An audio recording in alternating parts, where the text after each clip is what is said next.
Hello, I'm Ollie, and this is Criminolly, where I talk about crime, pulp, horror, that kind of thing. And this is Criminolly Jr., aka Fusion X59. So this is my son, Criminolly Jr., who's made kind of small guest appearances in videos before. He's very kindly agreed to be the questioner today for my 1,000 subs Q&A. But do check out his channel as well. So as he said, Fusion X59. He does at the moment No Man's Sky. Yeah.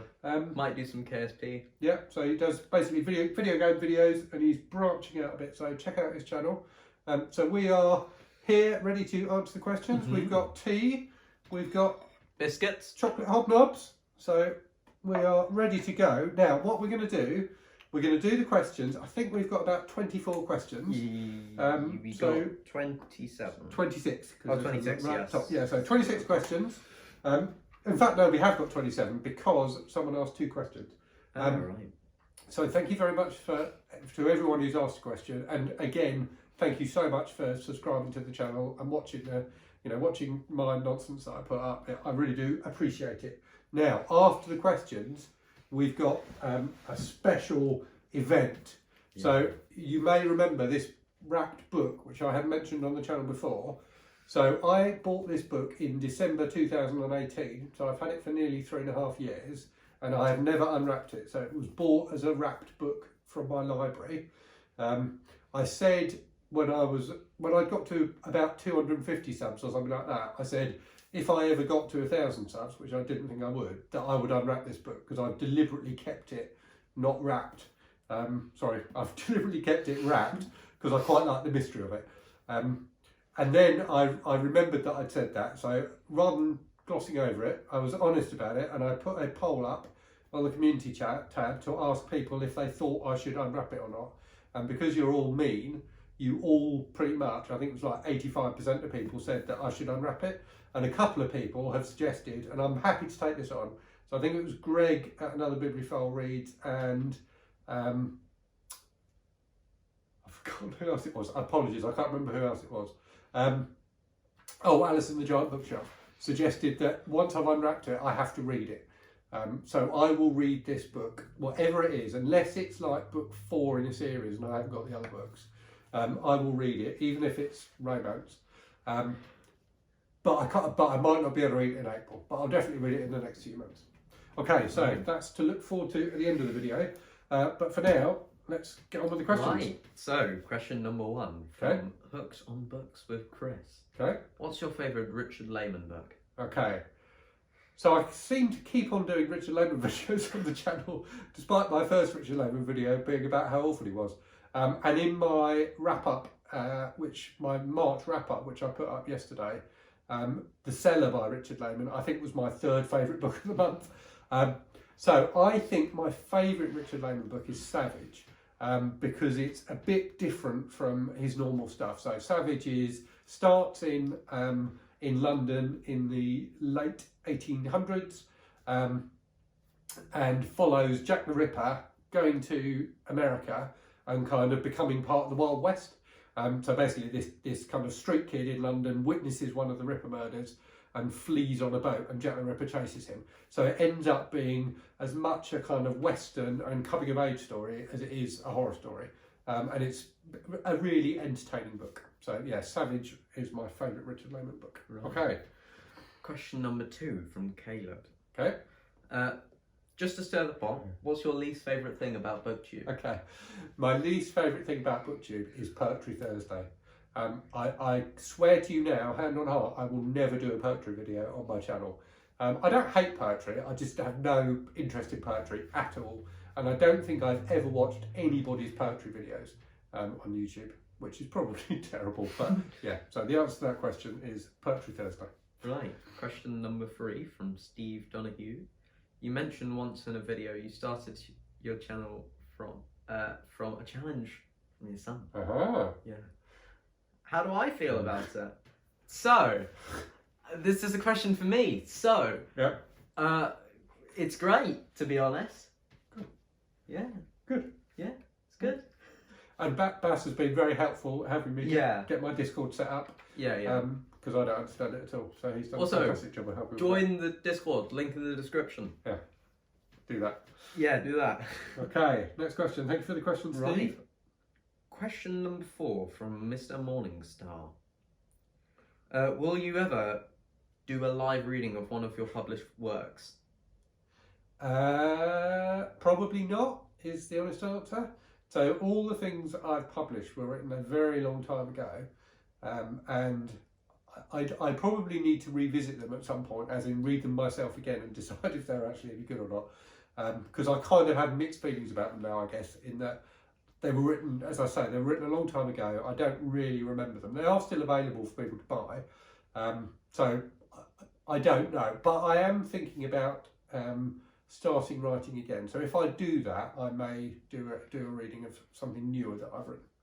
Right. Okay. Right. Question number 5, Mr. Reed. Miss Reed. You have a big watch box behind you. Are you a collector? I am a collector. So not before I started collecting books, actually, because I've always collected books. But yeah, so I got into watches not long after Sebastian was born, actually. So about 12 years ago, I guess. And yes, I have got, I'm not sure how many watches I've got at the moment, probably about 30, I think. Over the years, I've had probably hundreds. And I tend to buy them secondhand, and when I get bored of them, sell them on at not much of a loss, if any loss at all. So it's kind of one of those hobbies that almost sustains itself to an extent financially. So yes, I do enjoy watches. I wear a different watch every day, pretty much, and yeah, I'm constantly looking for new watch bargains as well as book bargains. Right. And with the book, says, are there any beginner crime pulp novels you would recommend to somebody who doesn't read much of them? I would probably go with the Mike Hammer books by Mickey Spillane. So published, I think, in kind of the 50s originally, although he was writing them for a while. So they kind of set the standard in a way for not exactly modern, not modern pulpy crime, because they're from the 50s, but really like the pivot, if you like, between the kind of Raymond Chandler, Dashiell Hammett style of hard-boiled and the growth in popularity of a pulpier, more commercial style of hard-boiled fiction. So I think, yeah, the Mike Hammer books, the first of which is I, the Jury, which is very good. Right.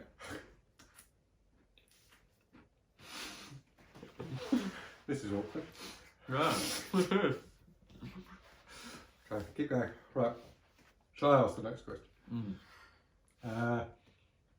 What's your favourite beverage? So my favourite beverage is tea. So I drink an awful lot of tea. He does. If you'd asked me that question a year ago, I probably would have said beer.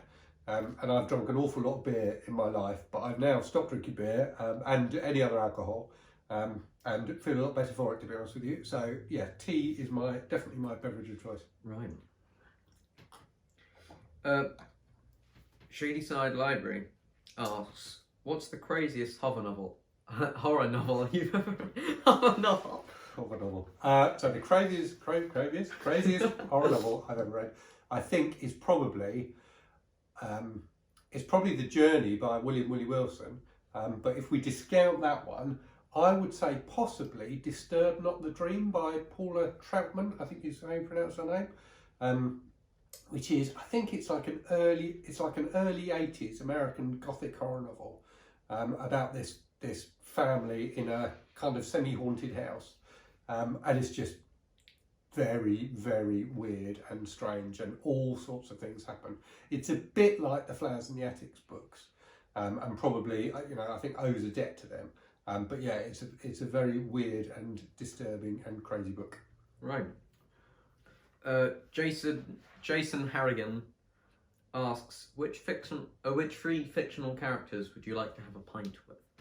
I think, so bearing in mind I'll be drinking pints of Coke, I think probably Travis McGee, the John D. MacDonald character, who is if you don't know him, he's a kind of detective who spends half his life bumming around on his houseboat, living off the earnings from the last case he solved.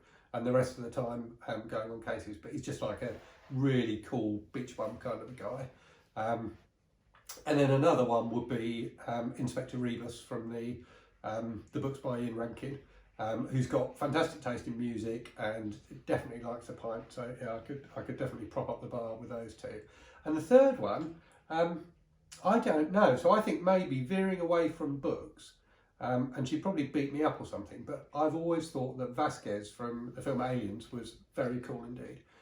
So maybe she could be the third person in our drinking crew. And I'm very much, there's a Vasquez novel coming out soon, if people didn't know that, by V. Castro, so I'm very much looking forward to reading that when it comes out. Okay.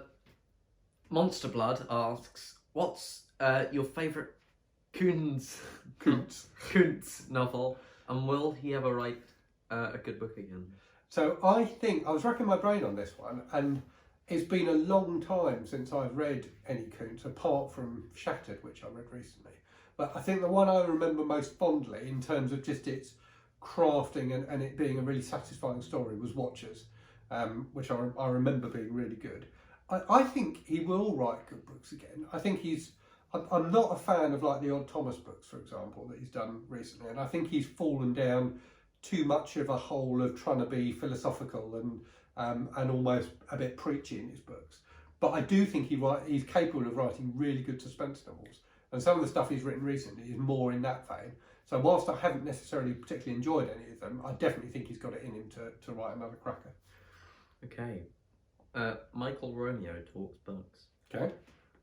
What book has had the most profound impact on you? So this is one, and it's not a kind of philosophical book or anything like that. It's not a book that's like improved me as a person or that kind of thing. But a book I think of constantly is a book, and I can never remember the names of the authors, but it's called The Dictator's Handbook. And what it is, it's a non-fiction politics book about how dictators come to power and maintain their power. But what they then do, so that's kind of the first half of the book, what the authors then do is expand that to talk about the same sort of power structures that exist in democracies, and the things that political leaders have to do in order to stay in power, and how there are particular groups of people that they have to please.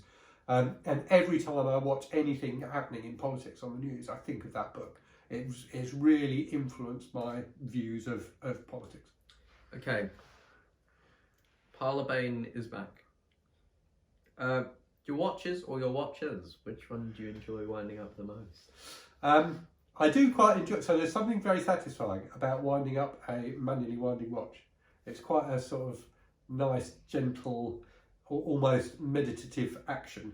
So I do genuinely enjoy winding up my watches, but I do quite enjoy winding up my viewers as well. As anyone who's seen my review of The Journey by William Willie Wilson may have guessed. Right. And did you listen to the Archbishop of Canterbury interviewing Stephen King? No, I didn't. So I'd missed that had happened completely. I did Google it and read a summary of the interview, which sounded really interesting. So I'm going to see if it's on BBC Sounds or something like that, because I think it was broadcast on the BBC. So I do need to listen to that because it sounds like a very interesting interview. Right. Pax Panic asks, what's the best classic monster? Zombies, vampires, etc. I think it's the werewolf, and I'm thinking or reflecting on a video that DS did recently about the 4 different kind of types of monster as described by Stephen King in Danse Macabre.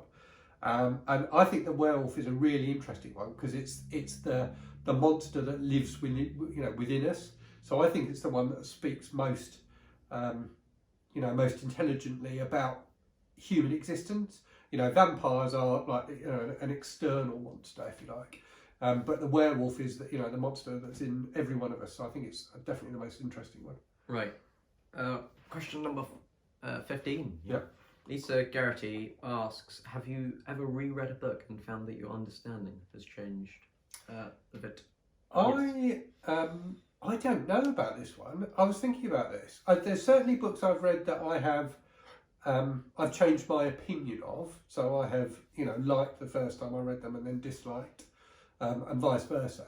But I'm not sure I've changed. I don't think my understanding of a book has necessarily changed on a reread. I certainly can't think of an example. If I do think of one after filming this, which I possibly will, I'll put it in the description for the video. Right. So, DDB asks, can you recommend any good war or military type pulps? I can think of a few series. I haven't read that many. I guess one would be the Phoenix Force series, which spun off from the Executioner books. So that has a team of kind of three, I think it's 3 or 4 kind of Mac Bolan's buddies who travel around the world as a kind of special forces unit. So those are quite fun. But aside from that, there's a series of books called The Sergeant by an author called Len Levison, who was really prolific. I've got the first one on my Kindle, but I haven't read it yet. So that's one I would suggest might be worth looking out for. And then another one would be the Eastern Front series by Wolf, I'm trying to remember his name, Wolf Kruger, which is a pseudonym for Sean Hudson, the horror author. So I really like Sean Hudson's horror books, and he did a series of like Second World War novels about a German troop. So I've read the first one of those, which is good fun. And then there's also, I don't know if these really count as pulp or not, but the Sven Hassel books, which were like hugely big in like the 70s, I think have a kind of a bit of a pulpy edge to them as well. We've just been joined by the cat. I'm not sure if she's on camera or not, but she's probably going to jump across and knock my tea over.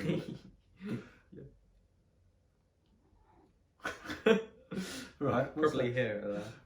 Okay.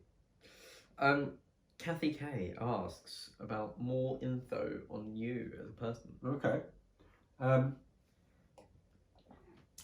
So, what can I tell you? So I am 48 years old, 49 at the end of the month. So my birthday is on April 30th, hello Venus. I work for a bank in the UK as what's called a product owner. So I kind of work with a team of developers and with the business to understand what things we need to develop in the software that the team owns. So that's kind of my role is deciding what work the team are going to do next. And the software we develop is used by colleagues who work on the phone who speak to customers in financial difficulty. So now more than ever, it feels like a really worthwhile thing to be doing. It's all about making the job easier for the colleagues and making the conversation easier. In terms of other interests apart from books, so watches we've talked about already. So definitely into watches. I do quite enjoy cycling as well, although I'm not sort of a competitive cyclist or anything like that, but enjoy getting out on my bike, especially with him, and going for walks in the countryside and that kind of thing. But apart from that, it's really, books really are my my main interest, and as well as doing the YouTube channel, I do write reviews for a website as well, Leviathan Libraries, and I have my own blog too, albeit I haven't written any reviews for it for ages. But yeah, criminology.com, you'll find lots of reviews I've written in the past on there. Right, so another bibliophile reads, asks, what's the trashiest book you've ever read? I was thinking about this, and I was thinking about there's plenty of like really trashy 80s horror novels I've read. So something like like Spawn by Sean Hudson, which is about aborted fetuses coming back to life and committing murder. But I think it's probably one of those kind of big, glossy, like trashy airport novels. I'm thinking of things like Hollywood Wives by Jackie Collins, which I read not long ago. And what's the other one I was thinking of? Valley of the Dolls. By Jacqueline Suzanne, which is wonderfully trashy. So I really enjoy that kind of quite camp, over the top, rich women, having lunch and having sex with each other's husbands and that kind of thing. That style of book. I think that's probably the trashiest kind of stuff I've read. Okay. Reading This Life asks, you're deserted alone on a tropical island. You have 3 items with you. One is a book. So what are the other 2 items? Right, you had an answer for this one, didn't you? Don't worry, you'll get rescued in 2 weeks. Okay, so I have an answer for this. My answer is, the book is How to Fly a Helicopter. You can probably guess where this is going. The second item is a helicopter. The third item is fuel for the helicopter. And then I can get off the island and then sell the helicopter and be rich. I'm not entirely sure what my answer would be. I think it would probably be something like, I think the book would probably be like some big book that I ought to read and would probably never get around to otherwise. So maybe War and Peace or something like that. That's going to take me ages to read and I need to focus on. And the other two items, I guess, being, just thinking about comfort, a tent and some food. Right. Question 20. Catherine Sierra asks, what's your favourite time of day? So my favourite time of day is early morning. So I am naturally an early riser, unlike Sebastian. Yeah. Sebastian does get up early, but it's early in the afternoon. Yeah. So I'm normally up by about 6 o'clock in the morning. Yeah. And I enjoy just the peace and quiet at that time of day. Just having a cup of tea. Especially from me. Especially from him, yeah. Having a cup of tea and catching up on YouTube and reading and things like that. Right.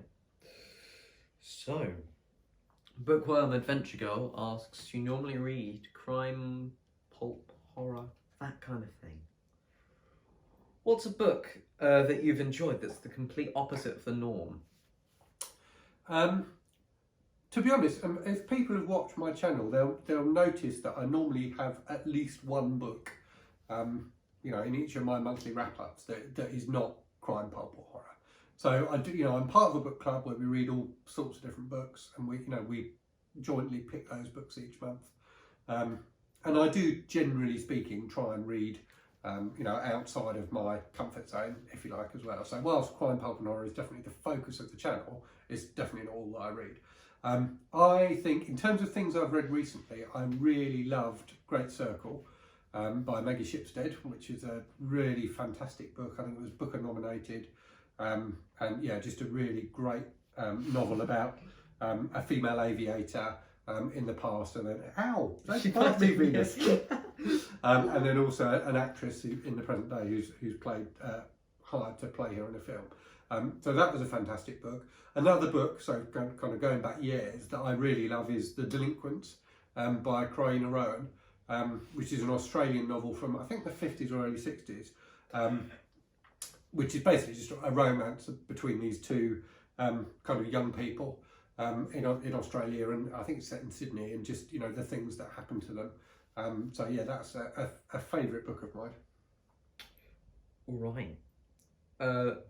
Juan asks, what's a weird book-related anecdote you can share with us? Okay, so I racked my brains on this one because the only one I can think of is one I have mentioned on the channel before, but it was a while ago, so I'll go with it again. So years ago, I used to have to walk him to school, not every day, but on the days when I wasn't working. He's now more than old enough to get himself to school. But he was constantly, he knew that I wrote, and he was constantly coming up with ideas for stories.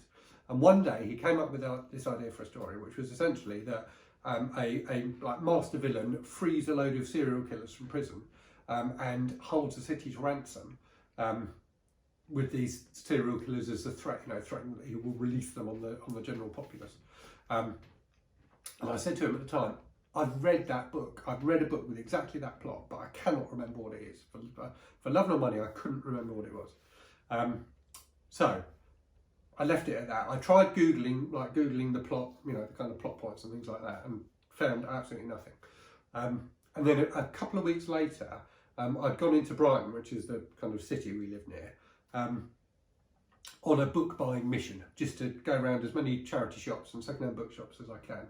As I could to pick up some bargains. And in the basement, the dingy basement of this bookshop, I found a copy of this book. I just saw it on the shelf and thought, damn it, that's the book I was talking to Sebastian about. So the book is Unbalanced Acts by Jeff Rains. So I bought a copy. I haven't got around to reading it again yet. But yeah, that is my strange book anecdote. Right. Right. Harvard Hallowhide asks, which book got you hooked on reading? I don't. The honest answer to this is I don't know. So I've read for as long as I can remember, and I remember like some of the books we were given, to read at school and things like that. Something we called Roger Redhouse, something like that. But I think probably the earliest books I remember reading, definitely strictly for my own entertainment, were probably Doctor Who books. Books based on the popular sci-fi TV show over here in the UK. I had loads of those when I was a kid, and I absolutely loved them. Catacles come loose then. Oh, good. Yeah. Right. Right. Yeah. Next question. Okay. Book songs and other magic. Yeah. Hello, Gareth. Right. What's the thing you got the most? Yeah. What's the thing you got the most out of BookTube? Okay. I think it's just making connections with people. I've really, really enjoyed the community side of it, and it sounds a bit cheesy to say it, but I absolutely love it. I've met so many great people through BookTube, who I've then ended up, chatting with on Discords and things like that, and trading books with. And, there's so many fantastic people on here, and everyone's got a slightly different opinion of things. I kind of am quite happy to talk nonsense in my videos and just put ideas out there, and I'm always delighted by the number of responses I get, and the conversations that end up happening as a result of that. So yeah, it's without wanting to sound really cheesy, it's the friends I've made through having this channel that people I would never have met otherwise. Right, and also, is there an author you think you'd be starstruck? I can't speak. Is there an author you think you'd be starstruck if you had met them? I think I would probably be starstruck by meeting any author. So I've met a couple of authors over the years. So I went to a book signing by Armistead Maupin like years and years ago when I was at university. So I kind of met him and spoke to him very briefly. I do remember when I was in my early 20s being in Forbidden Planet in London, the comic shop, and seeing the author Kim Newman there, not doing a signing or anything, just browsing the books. And if anyone knows Kim Newman, you'll know he is very, very distinctive, and you would not mistake anybody else for him. So he tends to wear cloaks and has got like big mutton chop sideboards. So it was definitely him. And I thought to myself, and I was a huge fan of Kim Newman in those days, so I loved his book of film criticism, Nightmare Movies, about horror films, and really liked I'd read a few of his novels by then, including Anno Dracula, which I absolutely loved. And I thought I really should go up and say, I think you're really great. And then I thought, no, that's really cheesy, I can't do that. So, and then did it and didn't do it. So that's an example of me being starstruck in real life when I met an author. So yeah, I think I'm fairly awkward socially. So I think I will be starstruck by meeting most authors, if not all of them. Right. Steve Talks Books asks, if there's a book you've read and loved since starting BookTube that you wouldn't have... Yeah. Is there a book that you've read and loved since starting BookTube that you wouldn't have read otherwise? I think for this one, I'm going to say, and terribly, I can't remember the name of it now, but I read, I'll make sure I put it in the description. I read an extreme horror short story collection by Brian Bowyer, which was absolutely fantastic. So I've read a few kind of extreme horror things and really didn't take to them at all. But this was a really brilliant collection, and it really left an impression on me. And that is a book I definitely would not have heard of if it wasn't for BookTube. So it's like, it's an independently published thing, and I'd just not come across it at all in any of the other channels that I use to discover books. So yeah, Brian Bowyer is definitely an author, and I'm keen to read more by him. He's definitely an author I wouldn't have heard of otherwise. Sebastian's just nudged me, and I've realised that of the 6 biscuits we had on the plate, there are only 2 left, because he's eaten all the rest. So I need to wrap these questions up quickly so I can have a biscuit. Okay, well, just want to mention you, we're talking about extreme horror. There's one book of extreme horror that you've read recently that you loved. The Journey as well by William Wilson. I definitely wouldn't have read without BookTube. Yeah. Right. Tronomatic asks, My question is, do you have the same access to volume? Do you have the access to the same volume of Amazon ebooks in the UK as Americans do? I'm going to assume that the answer to that question is yes, because I don't really know.